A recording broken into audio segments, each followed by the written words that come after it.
Amados, a paz do Senhor. É bom estar com os irmãos nesta noite,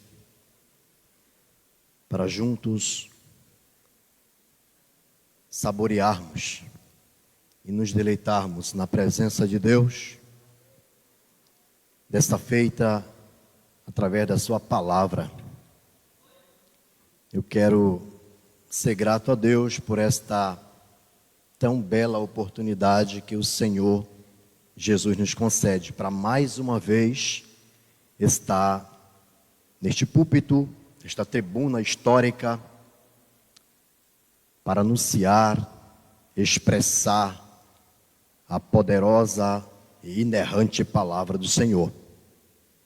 Quero dar glória a Deus pela vida do pastor presidente, pastor Valdolino, e sua família. Quero dar glória a Deus pela vida do pastor Douglas Batista, que está conosco, também é um dos conferencistas. Dar glória a Deus pela vida desta coordenação, Tércio, tantos irmãos que têm se empenhado para que este evento esteja acontecendo. Quero dar glória a Deus pela vida da minha esposa, que tem estado ao nosso lado, de maneira muito especial. Quero convidar os irmãos para que abram as vossas Bíblias em Êxodo capítulo 31.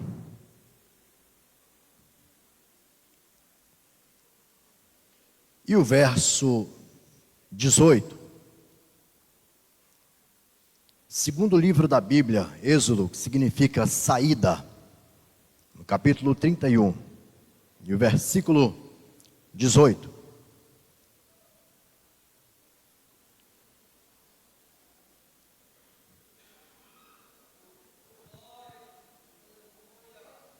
Podemos ler, irmãos? Quantos encontraram, diga: eu vou morar no céu.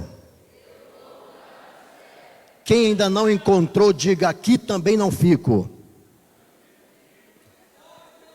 Aleluia. Então tem que encontrar o texto para lermos. E o texto diz assim: e deu a Moisés, quando acabou de falar com ele no monte Sinai, as 2 tábuas do testemunho, tábuas de pedra, escritas pelo dedo de Deus. Nosso Deus e nosso Pai, em Tua presença, Senhor, nós nos alegramos nesta noite, porque estamos no local apropriado para exaltar, glorificar, bendizer, enaltecer, alegrar-se na Sua presença diante da Tua palavra. Preenche esse espaço com a Tua glória nesta noite, para que possamos senti-la facilmente, para que possamos, meu Deus, nos alimentar desta palavra e da Tua glória, pois a Tua presença faz a diferença. No nome de Jesus, amém. Os irmãos, podeis assentar-se dando um glória a Deus, de preferência. O tema é muito conveniente trabalhar sobre o ensino como fonte de avivamento, para que possamos entender pela palavra, pela revelação do Espírito Santo, que o avivamento verdadeiro só pode vir se for pela palavra de Deus. Quando nós falamos de avivamento, nós descobrimos classes diferenciadas que mostram comportamentos diferenciados. Por exemplo, Jesus, ele falou dos verdadeiros adoradores, que certamente existem também os falsos adoradores. O apóstolo Paulo, ele trabalhou muito essa questão, quando ele disse a respeito dos tais bispos, dos tais pastores, querendo trabalhar uma ironia no texto, mostrando que estavam apresentando um ensinamento que não era genuíno, que não fazia parte do ensinamento que Cristo nos trouxe. O apóstolo Paulo, ele responde o que é avivamento. Os irmãos podem observar em Romanos capítulo 1, versículo 16: porquanto não me envergonho do evangelho de Cristo. Por quê? Pois é o poder de Deus para a salvação de todo aquele que crê. Então, avivamento e poder chama-se evangelho. O evangelho que transforma, o evangelho que muda a vida do mais vil pecador em uma nova criatura. Quando Jesus, ele apresenta o plano de salvação e se entrega na cruz do Calvário para nos salvar, ele traz a salvação através do sacrifício vivo, ele mesmo se entregando. E agora nós passamos por situações gloriosas, porque não tínhamos condições de chegar na presença de Deus e oferecer culto, oferecer sacrifício. Por quê? Porque havia uma separação entre o lugar santo e o santíssimo. Jesus Cristo, ele morrendo na cruz do Calvário, a Bíblia diz que o véu do templo se rasgou de alto a baixo, e a separação que havia, não há mais. Nós temos a liberdade de entrar direto na presença de Deus. Pode ser de manhã, pode ser meio-dia, pode ser à tarde, pode ser à noite, pode ser pela madrugada. O momento que você chegar na presença de Deus, você tem acesso de orar e receber a presença do Senhor.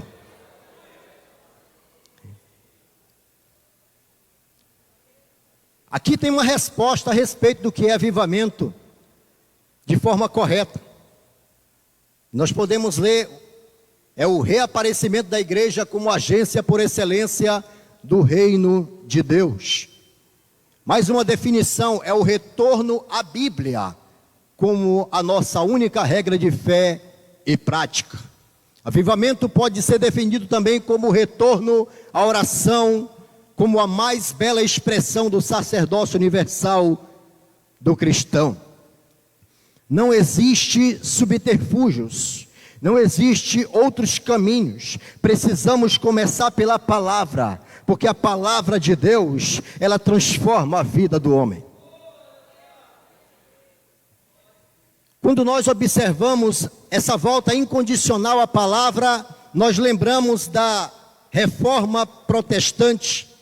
E hoje eu vos digo com muita certeza e também com muita seriedade, a igreja nesse momento, hoje, ela já não precisa mais de reforma. O que é que a igreja precisa? Precisa de retorno. Retorno à palavra de Deus, retorno a uma vida de oração, retorno às práticas da palavra do Senhor, cumprindo os seus mandamentos e obedecendo o estatuto de Deus. A igreja precisa retornar, é incondicional o retorno ao ensino da palavra de Deus. Quando nós observamos a Bíblia Sagrada, ela tem 3 tipos de linguagem. Ela apresenta a linguagem alegórica, a figurada e a literal, que significa que Deus fala-nos de 3 maneiras: alegoricamente, figuradamente e literalmente. O texto que nós discorremos nesta noite, que fala que Deus entrega a lei a Moisés no Monte Sinai, os preceitos, os mandamentos, e logo depois que Deus entrega a Moisés todo o ensinamento, debaixo da glória do Senhor que se manifesta naquele monte, Deus escreve com o seu próprio dedo, em 2 tábuas de pedras, o decálogo, que significa os 10 mandamentos. Quando Deus escreve com seu próprio dedo os 10 mandamentos, nós estamos diante não de uma linguagem alegórica, e nem tampouco figurativa. Portanto, nos resta a terceira opção, Nós estamos diante de uma linguagem literal. Deus literalmente escreveu nas tábuas de pedra. E quando Deus escreve, Deus tem um propósito. Quando Deus escreve, Ele tem um objetivo, que é justamente trazer o ensinamento para a nação.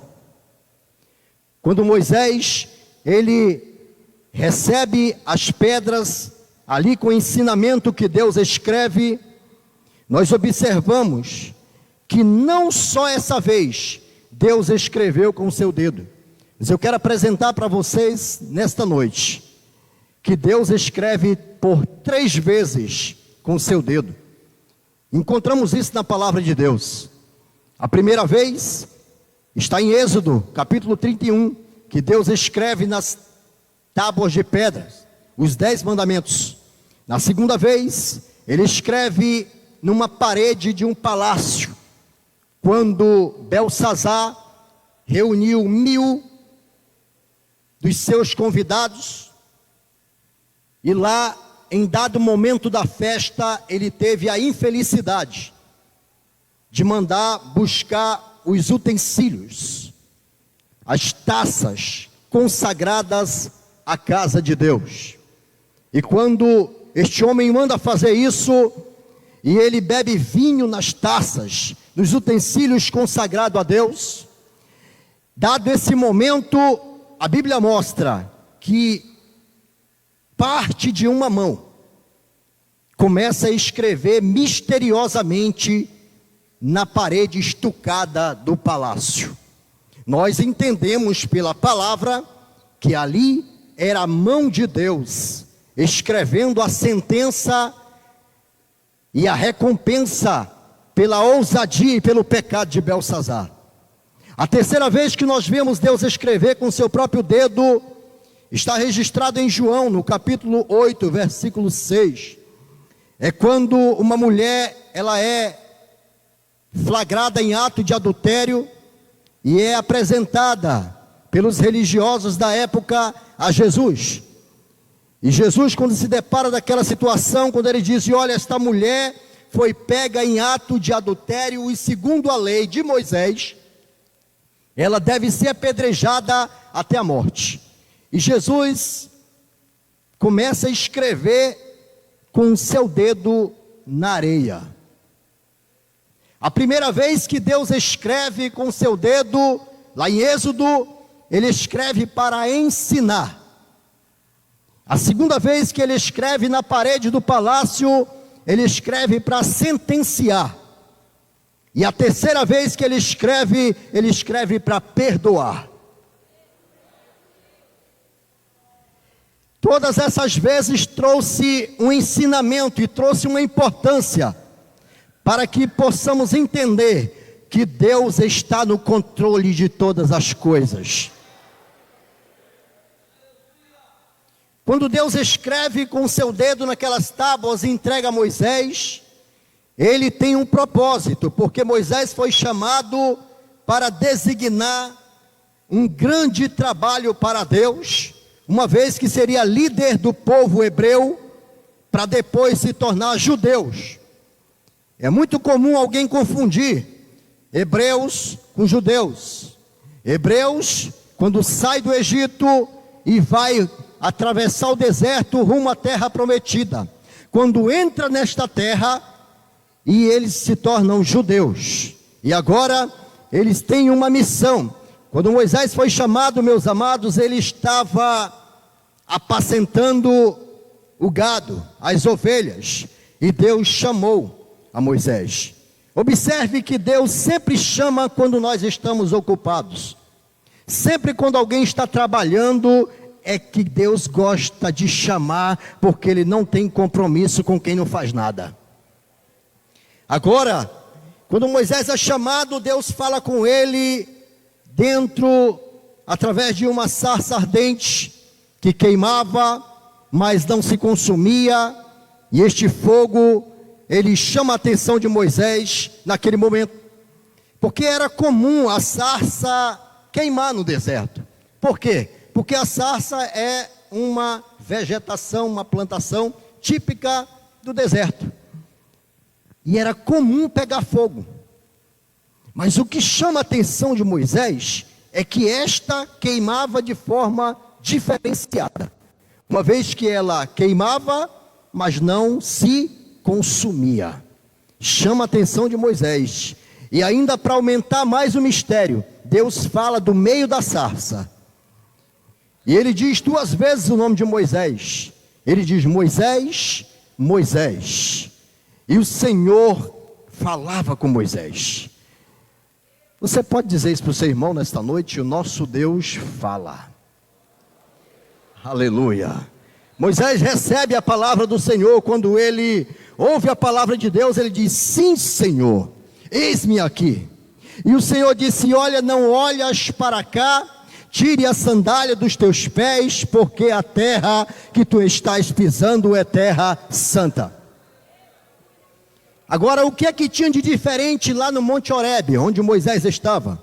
Por que que o Monte Horebe era terra santa, se Monte Horebe não tinha tanta coisa para apresentar? Não tinha tanta beleza para apresentar. E por que que agora Deus classifica Monte Horebe como terra santa?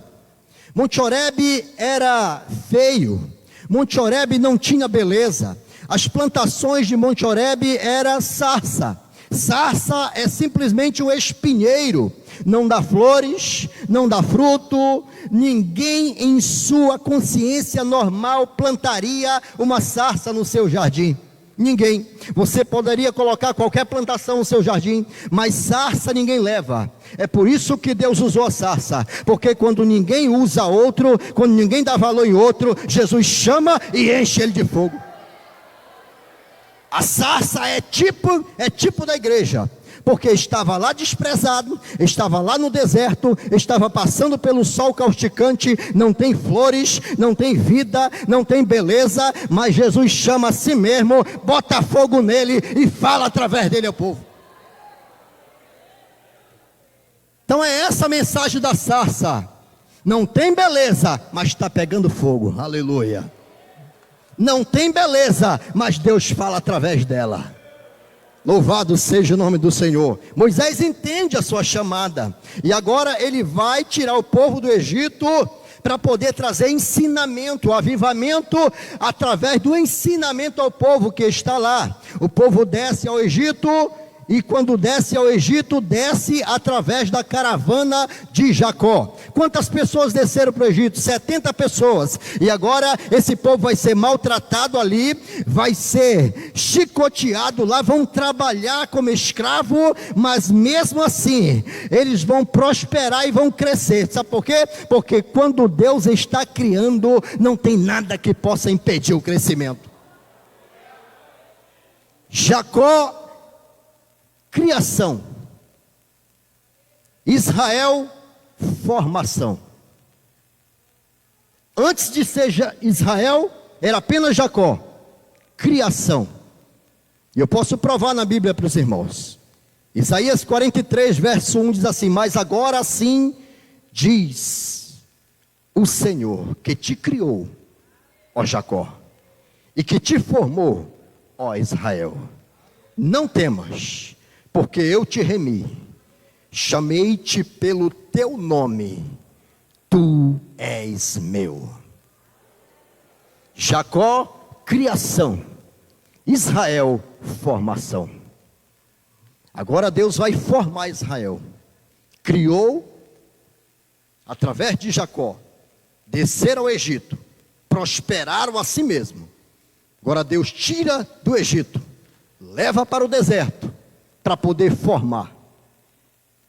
Diz um certo escritor que Deus tem umas salas de aulas, que Ele gosta de usar para formar pessoas, para formar cidadãos do céu, para formar caráter, para formar ministério, para formar lideranças. E a sala de aula que Deus gosta muito de usar para isso, chama-se deserto.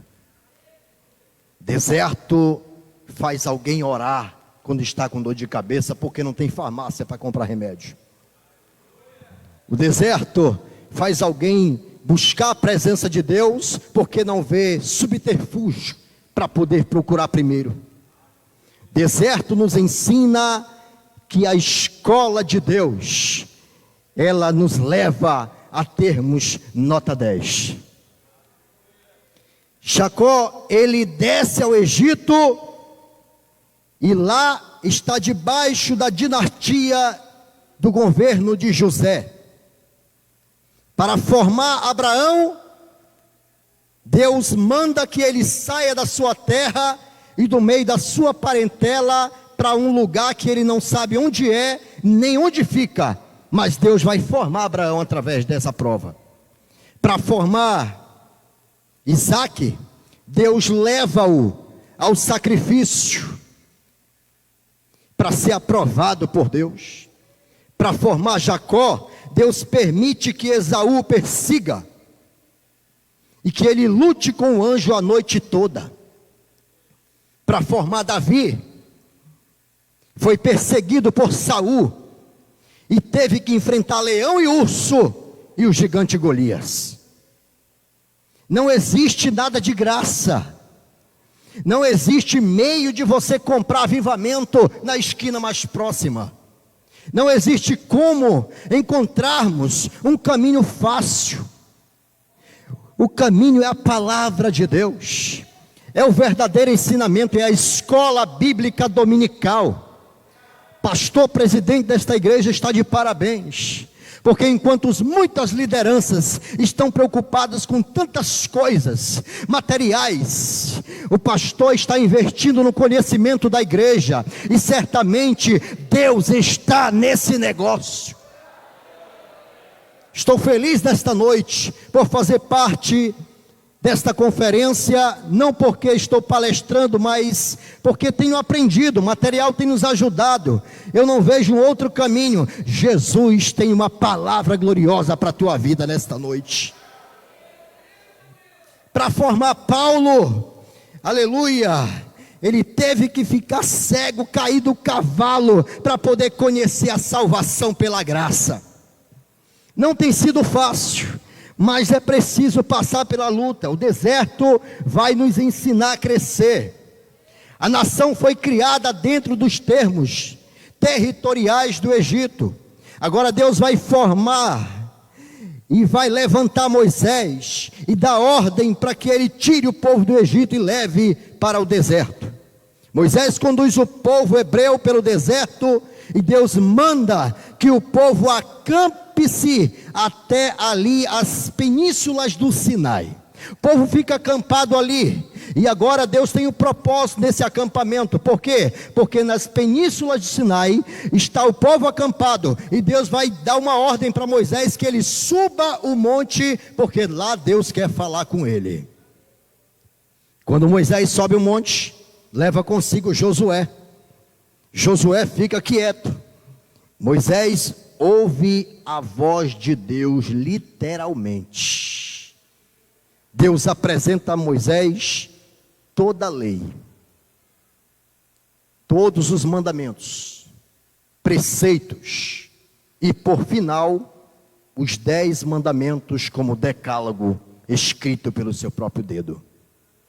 Quando Moisés recebe tudo isso, Moisés recebe com o propósito de passar esse ensinamento para o povo. E agora, o que podemos observar é o que Deus passou a Moisés. Deus passou tudo que uma nação precisaria para se manter fortalecida. Deus passou a Moisés como eles deveriam se comportar, como o povo deveria adorar, como o povo deveria ofertar, como o povo deveria dizimar, como o povo deveria prestar culto, como o povo deveria oferecer sacrifício.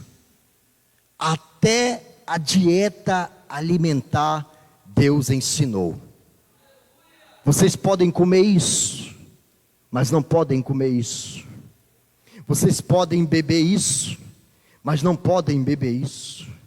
Até a lua de mel, Deus mostrou quanto tempo seria.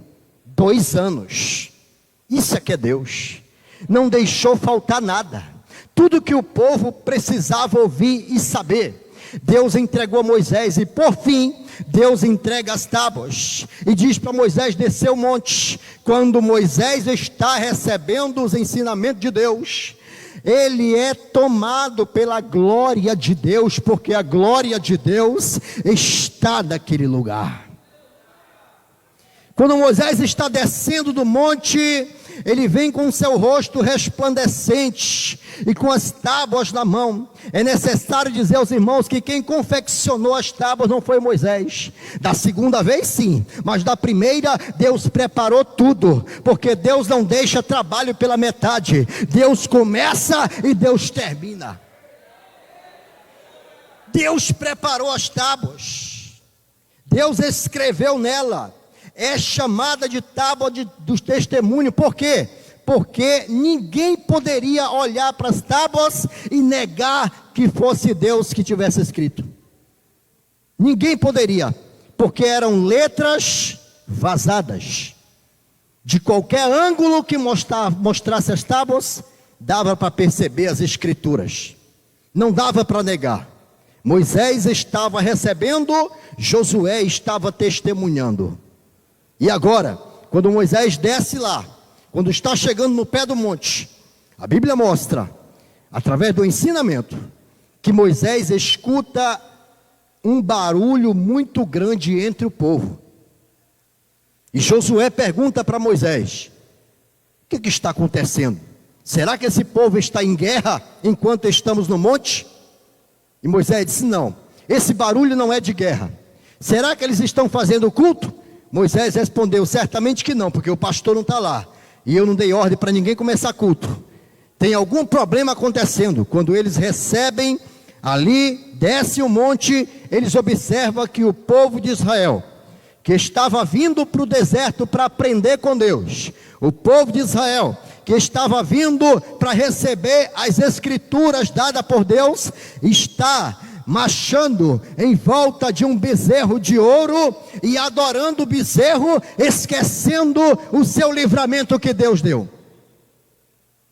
E um absurdo, eles estavam expressando palavras, como por exemplo, palavras assim: esse é o Deus que nos tirou do Egito, para o bezerro. Esse é o Deus que tem aberto os caminhos para a nossa caminhada, para o bezerro. Eles estavam dizendo para o bezerro que o bezerro era o Deus que tinha aberto o mar vermelho. Olha que absurdo. E agora Deus, ele mostra a situação para Moisés, e quando Moisés vê aquilo, Moisés toma uma atitude que certamente muita gente não vai entender. Moisés, ele lança as 2 pedras que ele recebe de Deus, o decálogo, no pé da pedra do monte, e a pedra que ele joga, as 2 pedras, elas ficam em pedaços. Moisés se revoltou com aquilo. Quando ele viu o povo adorando o bezerro, ele queria saber que o povo viesse a entender que Deus não dá sua glória a outro. As tábuas foram quebradas. Moisés repreende o povo, afasta o povo do bezerro, quebra o bezerro de ouro todo, até virar pó. Coloca o pó, que era o bezerro, na água e dá para o povo beber. Depois que o povo bebe a água, ele pergunta: tem poder nessa água? Tem manifestação de glória nessa água? O Deus que vocês estão adorando é Deus falso? E agora 3.000 homens que estavam rodeando o bezerro é morto a fio da espada. E Moisés institui novamente o altar do Senhor. Moisés agora levanta o altar de Deus novamente. E quando Moisés levanta esse altar para poder adorar a Deus ali com aquele povo, todo mundo se converte, todo joelho se dobra, e Deus fala com Moisés de novo: Moisés, sobe o monte novamente, porque falarei contigo lá em cima. 2 Timóteo capítulo 3, verso 16, está escrito que toda a escritura, ela é divinamente inspirada e proveitosa para ensinar, para redarguir, para corrigir, para instruir em justiça, para que o homem de Deus seja perfeito e perfeitamente para toda boa obra. A palavra de Deus, ela continua mostrando a importância do ensinamento e também do interesse que devemos ter em aprender. O salmista disse que ele desejava guardar essa palavra no seu coração para não pecar contra Deus. Deus agora manda com que Moisés retorne o monte e suba novamente este monte, para que ele reescreva os mandamentos que Moisés quebrou no pé do monte. Deus vai reescrever, vai escrever novamente.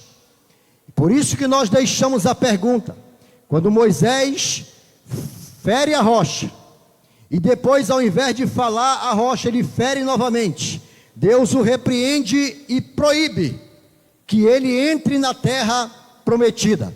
Agora Moisés tem nas mãos as duas pedras que lá estão contendo os 10 mandamentos.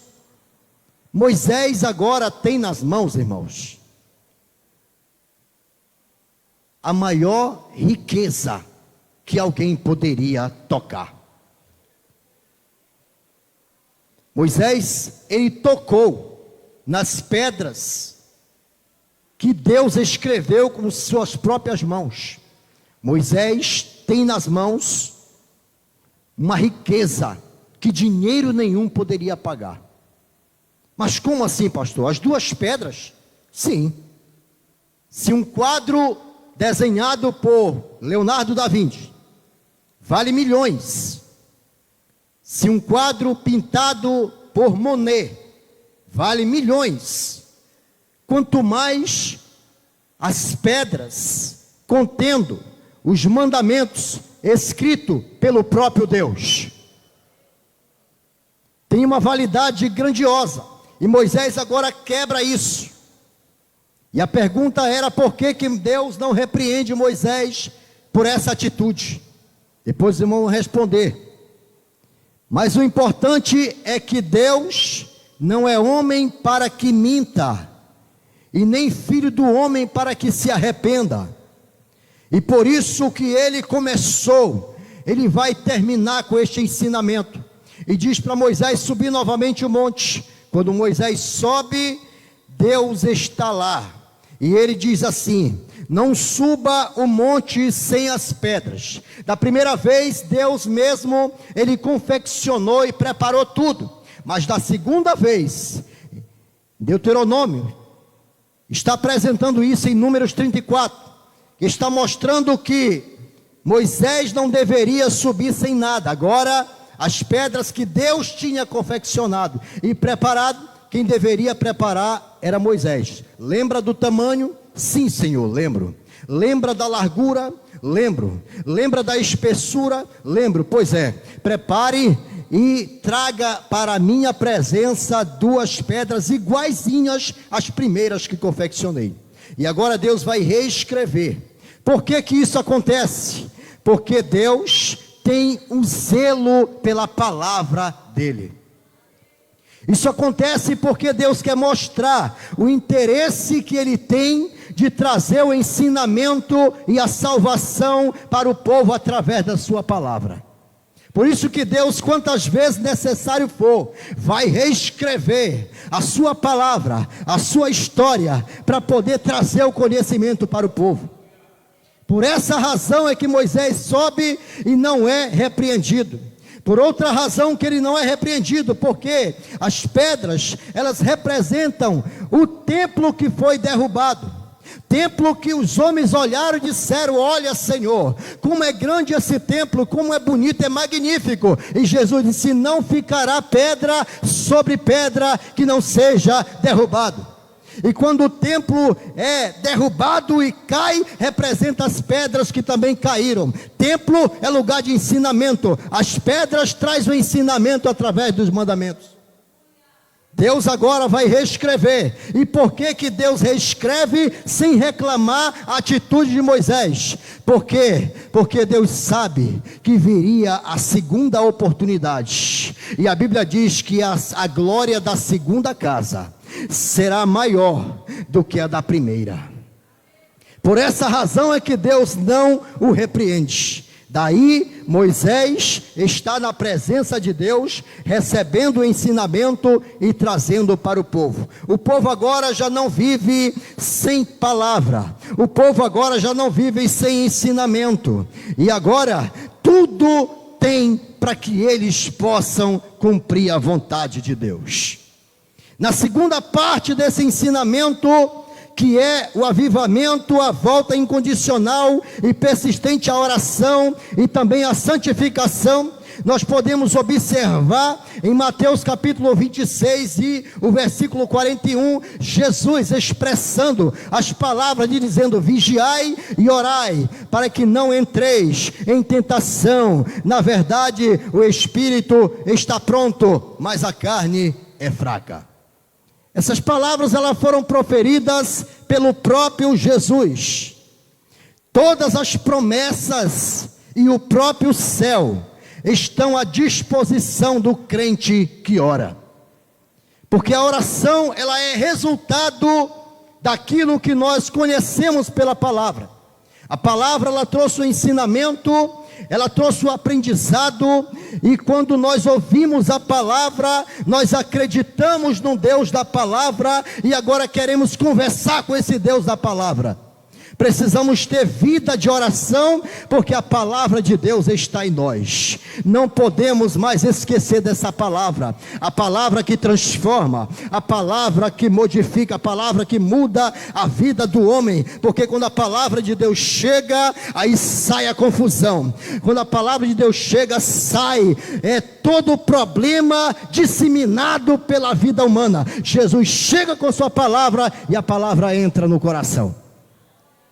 Em Hebreus capítulo 4, versículo 12, está escrito que a palavra de Deus, ela é viva e eficaz, ela é mais penetrante do que qualquer espada de 2 gumes, ela penetra até a divisão da alma e do espírito, entre juntas e medulas, e é apta para discernir os pensamentos e as intenções do coração. Quando nós oramos, coisas gloriosas acontecem. Se formos observar na vida dos irmãos aqui nesta noite, os que já receberam milagre da parte de Deus, coisas gloriosas já aconteceram. O que acontece quando nós oramos, pastor? Enquanto Jesus orava, ele transfigurou-se. Enquanto Paulo orava, Deus lhe abria o cárcere. Enquanto Pedro orava, o coxo era curado. Enquanto Ana orava, Deus lhe provia um filho. Enquanto Salomão orava, recebia sabedoria vinda de Deus. Enquanto Jó orava, Deus mudava o seu cativeiro em liberdade.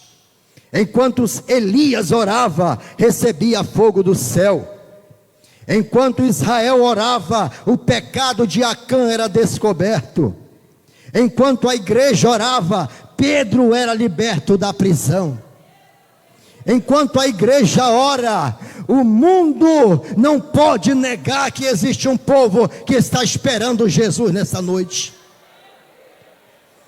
A Bíblia diz lá em Tiago capítulo 5, que devemos confessar as nossas culpas uns aos outros, e orar uns pelos outros, para que sareis. A oração feita pelo justo, a oração feita pela igreja, pode muito em seus efeitos.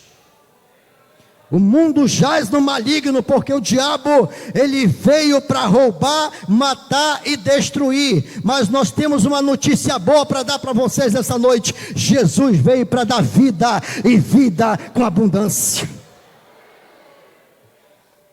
Quando eu lembro da oração, e quando eu observo a santificação, eu preciso olhar para a vida de Timóteo.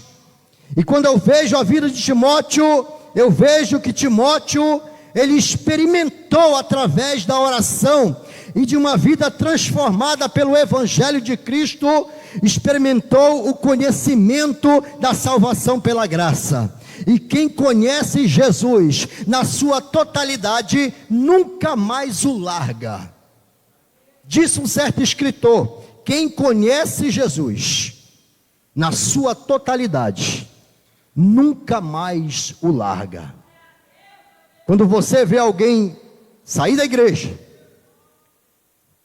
abandonar a fé, não querer mais se congregar, voltar para o mundo, para o Egito, é porque ainda não conheceu Jesus.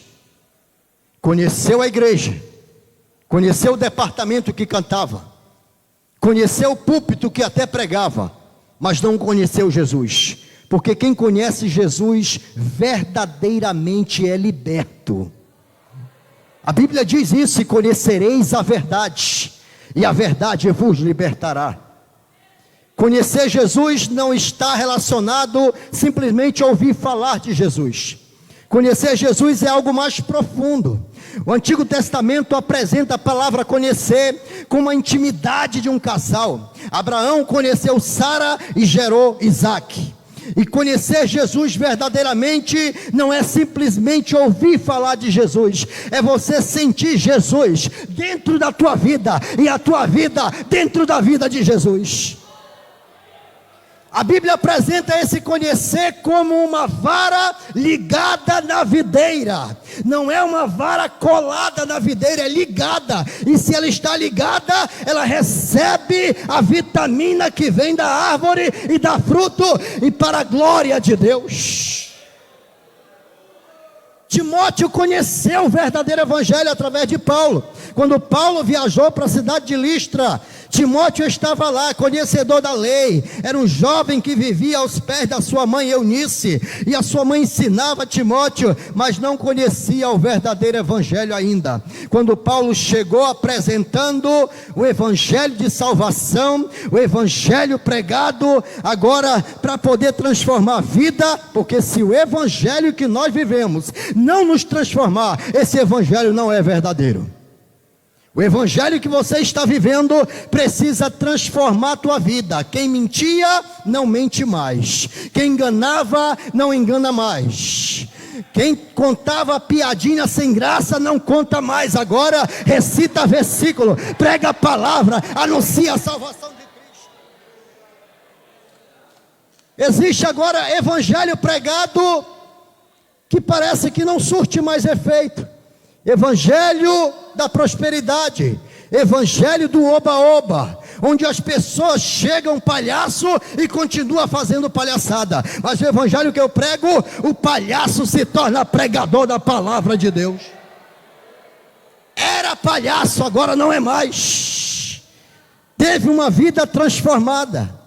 Andava de qualquer maneira, agora não anda mais, agora anda com a cabeça erguida, porque o nome não está no Serasa, o nome está escrito no livro da vida.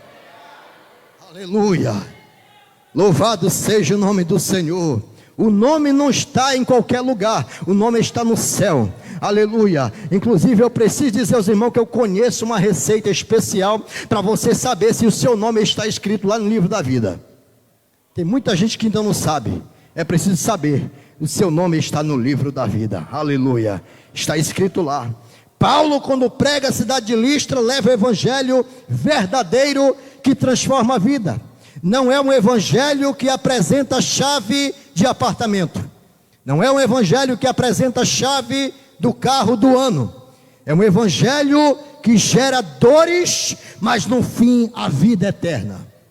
É um evangelho que mostra o caminho difícil, a porta estreita, mas a vida eterna com o Senhor. Precisamos abraçar este evangelho. E por isso que estamos aprendendo nesta noite a amar a palavra de Deus. Timóteo, ele nasceu em Listra no ano 17 depois de Cristo e morreu no ano 97 depois de Cristo. Timóteo conheceu Paulo na primeira viagem a Listra. Timóteo era filho de uma judia chamada Eunice, com um pai grego. Timóteo foi instruído pela lei desde sua infância, conheceu o evangelho de salvação através de Paulo. Timóteo foi circuncidado por ter dupla cidadania. Timóteo tornou-se bispo em Éfeso, onde pastoreou por 15 anos. Timóteo morreu apedrejado e arrastado nas ruas de Éfeso como mártir defensor do evangelho. Ele viveu intensamente a oração, viveu intensamente a santificação, a separação das coisas do mundo para viver exclusivamente para Deus. Pregava o evangelho com autoridade, porque aprendeu que o evangelho não gera medo, o evangelho não é para tímido, o evangelho é para quem tem coragem de anunciar que Jesus Cristo é o Senhor para a glória de Deus Pai. Timóteo entendeu o verdadeiro evangelho, e quando alguém entende isso, ele não teme mais pela sua vida, ele sabe que a sua vida agora é Cristo, como Paulo ensinou para ele dizendo, porque agora eu já não tenho mais nenhum interesse a esta vida, eu vivo porque Cristo vive em mim. Sabe o que Timóteo fez em Éfeso? Ele construiu o templo, ele pregou a palavra de salvação, ele administrou um grande trabalho para Deus. E quando Paulo, ele manda a segunda carta a Timóteo, Timóteo está sendo exprimido por determinadas lideranças eclesiásticas. Existem os que estão no próprio meio querendo puxar o tapete, porque nem todos apresentam as características de trigo, ainda há joio, e quando alguém tenta tirar o joio, Jesus manda dizer, deixa lá, porque no tempo certo, o trigo vai para o celeiro, e o joio vai para o fogo. Timóteo estava sendo exprimido, porque era jovem, não conheceu vida sexual, não conheceu vida de namoro. Timóteo abraçou o evangelho e viveu para pregar a palavra da verdade.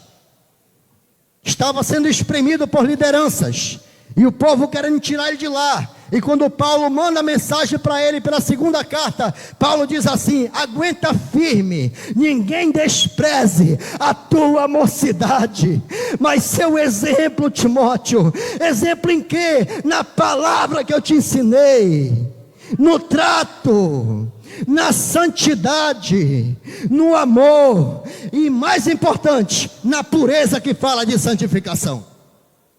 Seu exemplo nessas coisas. Timóteo não admitia que Éfeso tivesse procissão de deuses estranhos.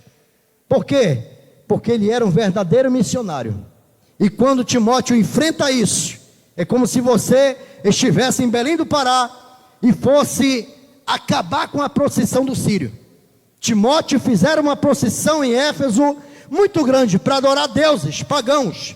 Sabe o que Timóteo faz?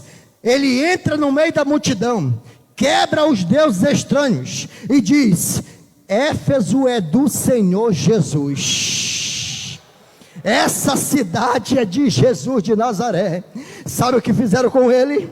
Apedrejaram Timóteo, e depois que apedrejaram ele, já estava semi-morto. arrastaram Timóteo pela cidade de Éfeso.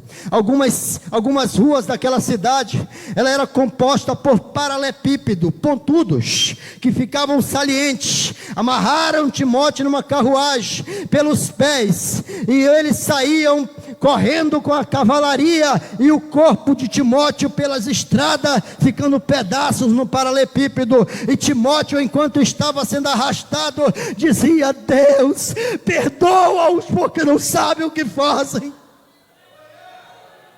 Só quem conhece o evangelho verdadeiro, aleluia, pede misericórdia pelos seus opressores.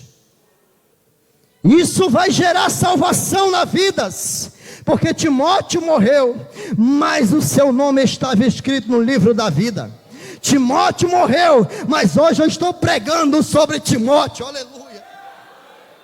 Testemunho está vivo, e agora Jesus Cristo vai se manifestar, e quando ele se manifestar, a Bíblia diz que ele virá, aleluia, outra vez. E quando ele vier, nós vamos cumprir a palavra do Senhor hoje, que Paulo nos recomenda também, e dizendo: a mim só me resta agora a coroa da justiça, porque combati o bom combate, completei a minha carreira e guardei a fé.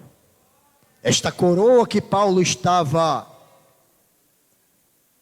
dizendo que receberia do próprio Deus, ele tinha visto quando foi arrebatado ao céu. Timóteo viu a sua coroa de glória lá, e ele disse que existe coroa no céu não somente para ele, mas para todos aqueles que amam a vinda do Senhor Jesus. Todos aqueles que têm uma vida separada com conhecimento da palavra. Jesus, ele recebeu o nome que é sobre todo nome. Está escrito na palavra de Deus, segundo a sua palavra. Capítulo 2, Filipenses, apresenta Jesus, que Deus dizendo: pelo que também Deus o exaltou soberanamente, e lhe deu o nome que está acima de todo nome, para que ao nome de Jesus se dobre todo o joelho dos que estão no céu, na terra e debaixo da terra, e toda língua confesse que Jesus Cristo é o Senhor, para a glória de Deus Pai.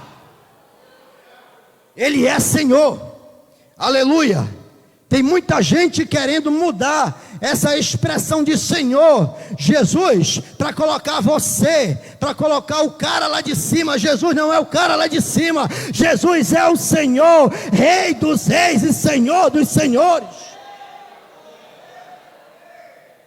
Cuidado com os cantores gospel. Hoje está vindo a palavra de Deus para essa igreja, aleluia. Cuidado com os cantores gospel, aleluia. Tem muita gente trocando a palavra Senhor para colocar Jesus como você. Jesus não é você, Jesus é Deus, é o nosso Senhor. Aleluia, glórias a Deus. Bendito seja o nome do Senhor nosso Deus. Aleluia. A volta ao amor, a segunda vinda de Cristo. Precisamos amar a vinda do Senhor. Eu aprendi com o pastor, que sempre nos orientou, saudosa lembrança, e ele nos ensinava dizendo: se você quer ver a sua igreja falar sobre arrebatamento e viver este arrebatamento, então pregue sobre o arrebatamento. Se você quiser ver a sua igreja curada das enfermidades que os oprimem, pregue sobre a cura divina. Se você quer ver uma igreja próspera, pregue sobre a prosperidade verdadeira na palavra de Deus. Se você quer ver uma igreja conhecedora da palavra, ensine a palavra de Deus para essa igreja. A igreja, ela vai responder positivamente aquilo que a sua liderança trazer para que ela aprenda. Existem pelo menos 7 sinais que apresentam a volta de Cristo. E foi Jesus mesmo que apresentou isso, quando ele falava no sermão profético lá em Mateus capítulo 24, ele apresentou 7 sinais. Anotem aí. Primeiro sinal que Jesus apresenta naquele monte, no sermão profético, ele fala sobre o engano religioso. E ele diz: acautelai-vos, para que ninguém vos engane. Ele apresenta esse cuidado, por quê? Porque muitos viriam em seu nome, e se declarando: eu sou o Cristo. E Jesus está dizendo: vigiai, cuidado, porque esse é um dos sinais da volta do Senhor Jesus.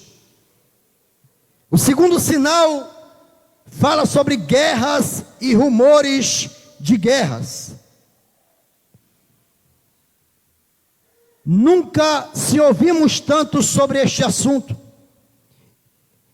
E em meio a este assunto entra a palavra paz.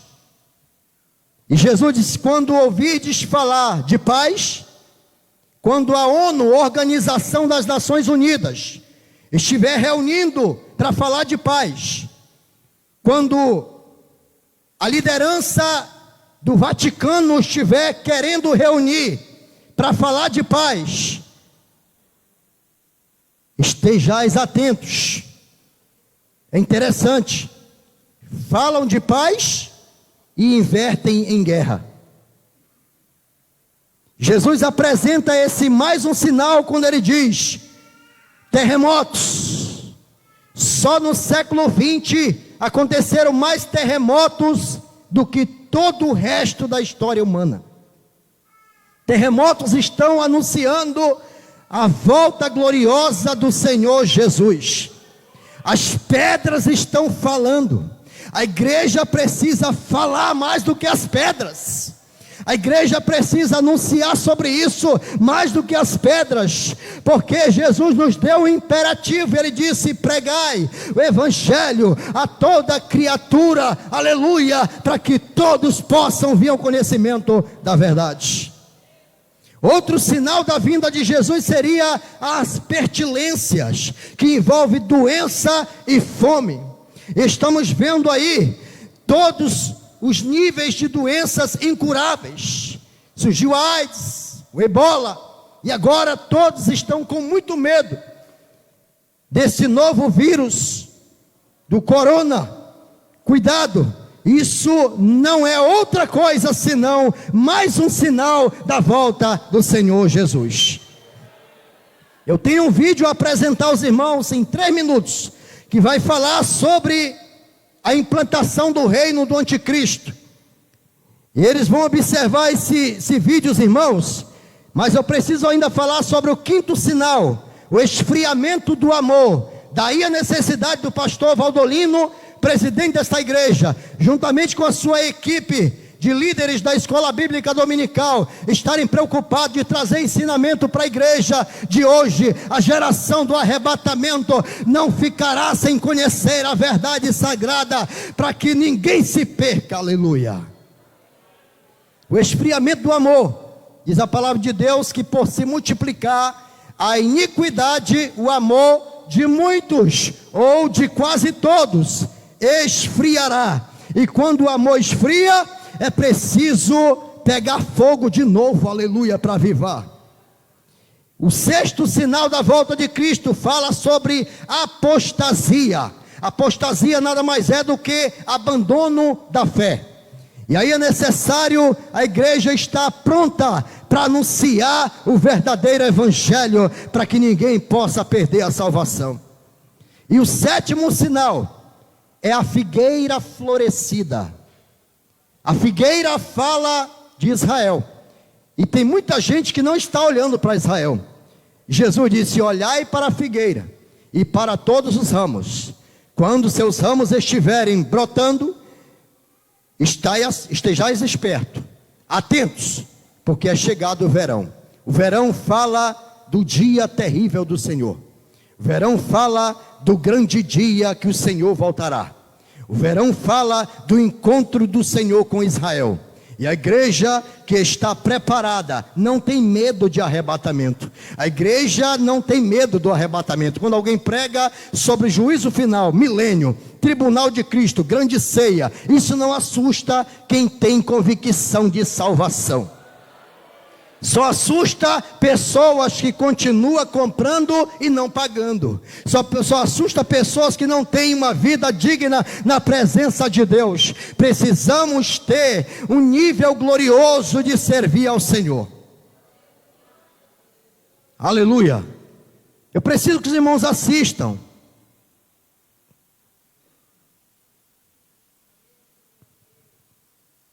Completa 72 anos pelo calendário judaico. Papa Francisco vem propor ao mundo, juntamente com a Rainha Elizabeth, um novo líder mundial para governar o planeta. E exatamente dia 14 de maio de 2020, o Papa convocou uma reunião global para apresentar esse novo líder ao mundo. Questo ha promosso un evento mondiale che si terrà il 14 maggio del 2020. O próprio Francisco vai apresentar o anticristo ao mundo. O que é interessante é que Macron, ele ganhou as eleições na França dia 14 de maio de 2017. Em 14 de maio de 2020, faz 3 anos que Macron está no poder. E se reeleito, lhe resta ainda mais 7 anos exatos a partir de 14 de maio de 2020. Ele propôs a fusão de 10 países para formar um só exército. Lembra lá em Apocalipse capítulo 17, versículo 12, 13 e 14, que o anticristo vai reunir 10 nações para tentar destruir Israel. Macron já reuniu 9 países europeus. Resta apenas um país para formar um exército e no momento já tem 9 países que aderiram. Falta apenas um. E o Papa vai aderir a esse exército de 10 países dia 14 de maio de 2020. Olha, essas iniciativas do Emmanuel Macron estão dando a ele um papel de destaque em diálogos de paz em relação ao Oriente Médio. Pode ser que uma próxima negociação entre palestinos e israelenses seja então mediada pela França. Macron deixa claro que está assumindo um papel mais ativo nas negociações entre israelenses e palestinos. Agora a crise no Líbano, que resolveu a crise libanesa nos últimos dias. O Emmanuel Macron foi até a Arábia Saudita e conseguiu convencer o príncipe do país a liberar o premier. O Macron foi simplesmente genial. 14 de maio, Israel estará completando 72 anos. Estará em pleno verão. O verão na Bíblia, ele é profético. É onde as flores começam a brotar. É onde acontece um casamento. Tudo indica que Jesus resgatará sua igreja no verão. E algo antes nunca visto, Israel terá 3ª eleição em menos de um ano. Vamos ficar atentos. Jesus está voltando. Muitos acontecimentos estão se cumprindo diante dos nossos olhos. Israel, o maior termômetro do arrebatamento. Aleluia. Israel hoje é o maior termômetro do arrebatamento. Existe dentro de Israel 1000 soldados judeus preparados para servir o anticristo no templo, porque eles estão esperando o Messias. Mas o Messias de Israel, infelizmente, é o anticristo, porque ele vai sentar no trono como se fosse Deus, para enganar as nações, até que Cristo volte com a igreja glorificada, porque a igreja, ela subirá. Nós acreditamos no arrebatamento da igreja. A igreja, ela não pertence a esta terra, ela está aqui, mas não é daqui. Aleluia. Nós não falamos mais o idioma daqui, Na Bíblia nos apresenta como forasteiros em uma terra estranha. Nós estamos sendo odiados, nós estamos sendo caluniados pelo mundo, porque nós estamos no lugar estranho. O seu lugar não é aqui, irmão. Seu lugar é na glória com o Senhor. A Bíblia diz que o Senhor, Ele voltará. E quando Ele voltar, vai acontecer em duas fases. A segunda vinda acontece em duas fases. A primeira fase, Ele vem para a igreja. E a segunda fase da segunda vinda, Ele vem com a igreja. Na primeira fase, a Bíblia diz que os mortos em Cristo ressuscitarão primeiro. Depois nós, os vivos, seremos transformados num abrir e fechar de olhos, e arrebatados juntamente com os ressuscitados a encontrar o Senhor nos ares. Quando isso acontecer, acontece o encontro de Cristo com a igreja, ou da igreja com Cristo. É a noiva sendo levada ao noivo. Quem vai fazer isso? O Espírito Santo de Deus. Quando Cristo receber a sua noiva, Ele entra nas bodas com a sua noiva, apresenta a sua noiva ao Pai, e esta noiva recebe o privilégio de participar de duas festas no céu. Primeira festa, tribunal de Cristo, onde Jesus vai galardoar todos aqueles que guardaram a palavra da paciência. Essa festa durará 3 anos e meio, e também acontecerá 3 anos e meio aqui de falsa paz, onde o anticristo vai enganar as nações como um político e resolve todos os problemas. Depois que terminar a festa do tribunal de Cristo no céu, começa a segunda festa. A Bíblia chama de a grande ceia, ou as bodas, onde todos serão servidos pelo próprio Senhor Jesus. Quem estará lá? Pastor Douglas Batista. A Bíblia diz que nada mais, nada menos do que Abraão, Isaque e Jacó. Está falando de 3 gerações poderosas, porque isso é promessa de Jesus. Ele disse: muitos virão do Oriente e do Ocidente e sentar-se-ão à mesa com Abraão, Isaque e Jacó. Essa festa vai acontecer no céu. Mais 3 anos e meio de festa, mais 3 anos e meio de grande tribulação, onde o anticristo se revela como o homem do pecado, o iníquo, contra toda a verdade e contra Deus. Aí Jesus, terminando a festa no céu, reúne todos os anjos, aleluia, e reúne a igreja glorificada. Você ainda estará na mesma aparência, porém num corpo glorioso, invisível, aleluia, mas real.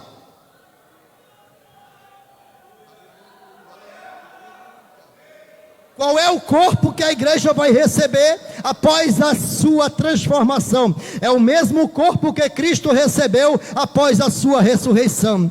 Ele comeu, ele bebeu, ele foi tocado por Tomé, mas quando precisou entrar no ambiente, não precisou abrir a porta, atravessou a parede, aleluia. Corpo glorioso, porém visível. Aleluia, a sua aparência vai permanecer ainda até o trono branco. Quando você, aleluia, descer com Cristo, a Bíblia diz que vai descer com muito poder e muita glória. Aleluia.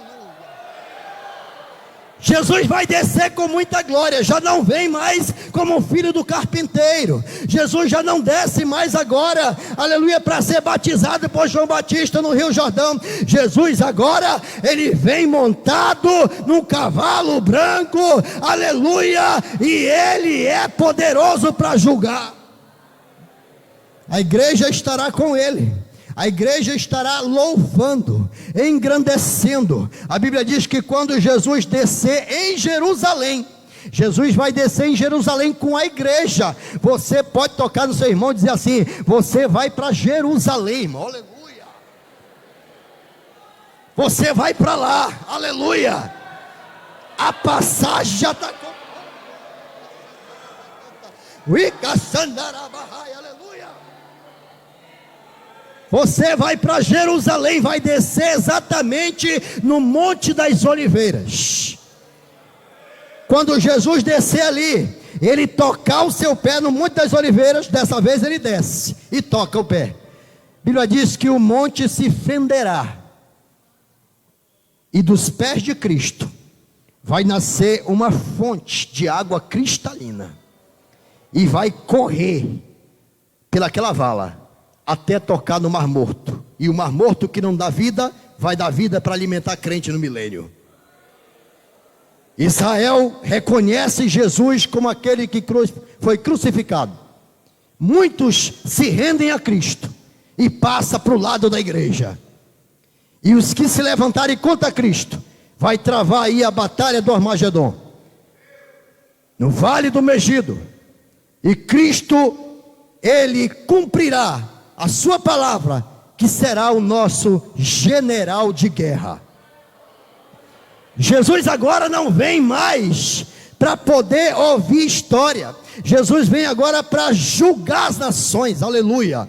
A igreja não passará por julgamento, vai estar no trono branco para servir de testemunha como é possível servir um Deus sem pecado. A igreja estará glorificada com Cristo. Aleluia, aleluia, aleluia. E quando a igreja estiver com Cristo, nada te acontecerá de errado. Alguém está preocupado, pastor, porque ainda não aprendeu a guerrear, a lutar. E como vai lutar? Porque nós vamos guerrear com Cristo ali. Mas a sua batalha é simplesmente adorar o nome de Jesus. A Bíblia diz que sairá da boca do Senhor uma espada aguda, e ele vai aniquilar o iníquo. A espada que sairá é a palavra. E quando Jesus começar a falar com voz de trovões, voz de trovão, a Bíblia diz que as nações, elas desmaiarão. Ninguém ficará de pé, aleluia, porque Jesus vai falar com autoridade. A igreja vai ficar de pé, porque a igreja, aleluia, já teve o seu momento de estar embaixo, agora vai estar em cima com Jesus. Quero te convidar para estar de pé nesse momento, dando glória a Deus. E você louva o nome do Senhor. Aleluia, louve o nome do Senhor, porque Jesus está voltando. Aleluia, glória a Deus. Quando angélica trombeta nesse mundo estrugir, o meu nome ouvirei Jesus chamar. Pois eu creio na promessa e que Deus a vai cumprir, quando Cristo o meu nome proclamar. A igreja aí, ó. Glória, glória, aleluia. O meu nome ouvirei Jesus chamar.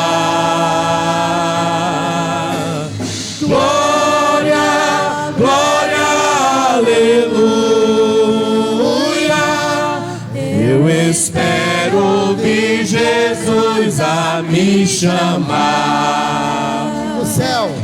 Quando o céu for enrolado e o sol não der mais luz, o meu nome ouvirei Jesus chamar. Passarão a terra e o mar, mas permanecerá Jesus, que meu nome vai na glória pronunciar. Toda a igreja, vamos lá. Glória, glória, aleluia. O meu nome ouvirei Jesus chamar. Glória, glória, aleluia.